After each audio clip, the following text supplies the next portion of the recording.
Balitang Southern Tagalog. Patay ang 39 anyos na lalaki matapos malunod sa Panicayan River sa Pola Oriental, Mindoro. Ang detalye sa report ni Paul Hernandez. Wala ng buhay nang matagpuan ng 39 anyos na lalaking kinilalang si Albert Lauresta.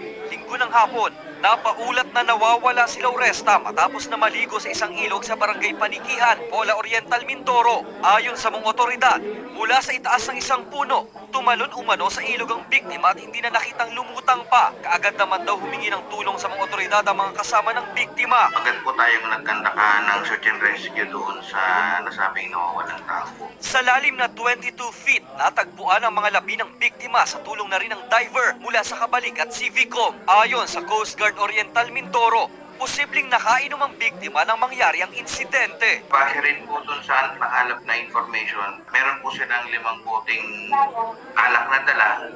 Nakatatlo na rin kung silang alak. Sa ngayon ay nakalagak na ang mga labi ng biktima sa kanilang bahay. Samantala, may mga naiulat na rin daw ng kaparehong insidente sa lugar, kaya mahigpit na ipinagbabawal ng mga otoridad ang pagligo sa ilog. Kung tayo po ay mga swimming activities, magdala po tayo ng sapat na floating device para ito po ay ating magamit pag tayo naliligo. Huwag na po nating tangkain na mag-inom ng mga alak or mga nakakalasing na liquid.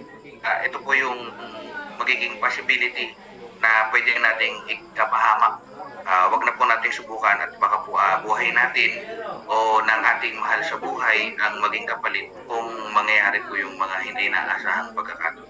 Sinusubukan pa ng GMA Regional TV Balitang Southern Tagalog na makuha na ng pahayag ang mga kaanak ng nasawing biktima. Paul Hernandez, Balitang Southern Tagalog. Ibinahagi